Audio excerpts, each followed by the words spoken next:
My name is Thomas Shawcroft. I work as a director of photography, working on independent features, dramas and commercials.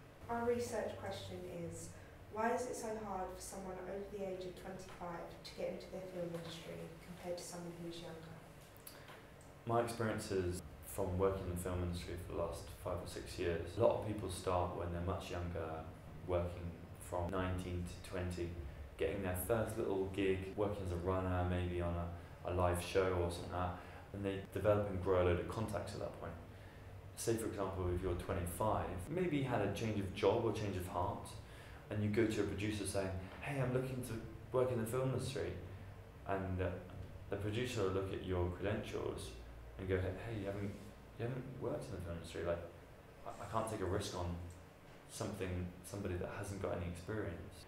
I would suggest maybe going to work on short films, or even going to work as an essay actually can be really beneficial to get that group of contacts. Although you don't want to completely go down a different route of where you want to be heading into. I'd say if you want to go into working on a film set, try and get onto a film set. If you want to work into post-production, get into post-production. Try not to mix and match, because the contacts, they cross over at some points, but they always create an opinion of who you are and what you're kind of good at. So I worked up as a camera trainee. I had no contacts in the film industry, which made it a little bit more difficult, but it made me work harder to get to where I am now. So I had to rely on people that I really like to work with. And I'd suggest that to anybody starting at any level, going, I want to work in the film industry. Who would I like to work for? Who do I find inspiring? The most difficult part of being 25 or over and starting in the film industry is not really having those stepping stones of the contacts, but also not having any support from independent funders. So if you wanted to go and make short films, it would be a lot more difficult to try and get into those funding bodies. So for example, Random Acts, and there's a one called Stop Play Record. Those two companies only take 16 to 24-year-olds. They take their ideas and they develop them and give them a budget, which is great. So it's great access for the younger filmmakers to develop their talents. But unfortunately, if you're retraining as a 25-year-old, I'd suggest going on like Kickstarter if you had ideas. Make really short pieces and showing that you have the talent to make a film, or become a runner and getting those entry-level jobs to then make those first rungs on the ladder, so that you have credentials and that you can show that you have the talent to work on a film set. What influenced you to be in the film industry? Two things started me off down the track of going into the film industry. One was, I don't know if you've seen a classic film called Jurassic Park. No, so in Jurassic Park, it wasn't the film itself, it was the suspension of disbelief of going, I know these dinosaurs are fake, but they feel like they're real, and the story is giving you that they're real, pulling the audience into the film. That's what I loved about it. What would you say was your first break in the industry? My first opportunity to get into the film industry was back in 2011 or 2012. I managed to, through my tutor, he put me forward for a job, which doesn't really happen, which is very, very rare. There was a TV series called Best of Men, and I wanted to do my best in it.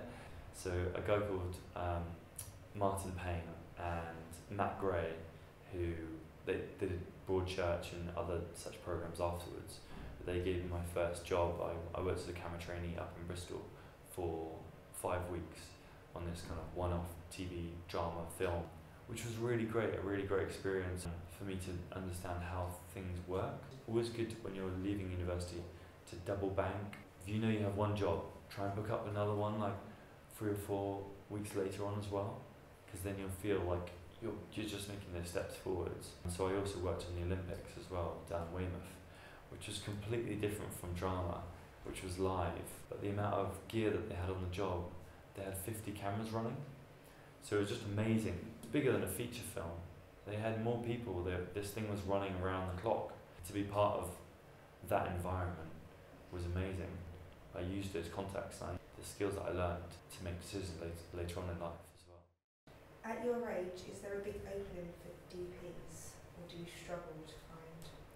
Okay. There's 3 ways of becoming a director of photography. One way, which is kind of like the quickest way, but the expensive way, which is going out and buying your own camera. It might be quite an expensive high-end camera, and selling yourself as a owner, camera operator, director of photography. This may not be the best way, but that's one way of doing it. The other ways of doing it is becoming a camera trainee, becoming a loader, becoming a focus puller, becoming a camera operator, and then becoming a director of photography. At your age, is there a big opening for DPs, or do you struggle to find it? At my age, for DOPs that are starting out in the industry, develop the contacts that I have had for the last 5 years. So pushing forwards off those contacts and kind of rebranding myself to be a DOP at my age is quite unusual. There's a lot more younger DOPs coming up through the ranks because of the amount of technology that's developed, which has helped everybody.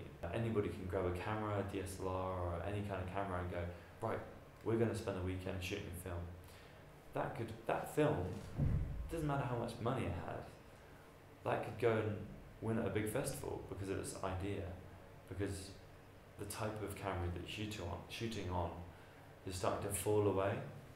It is a creative choice still, but I think that kind of like, oh, we're going to go shoot on this kind of big camera is starting to become less of an issue and less of a thing that I really hear about. You hear about weird films getting shot on GoPros and little crash cam scenes and all that stuff, which is really great to hear. That lots of diverse people are working on lots of diverse formats. I've recently shot a film on 35mm, which I didn't think I'd have the opportunity to still do that, which was a great experience.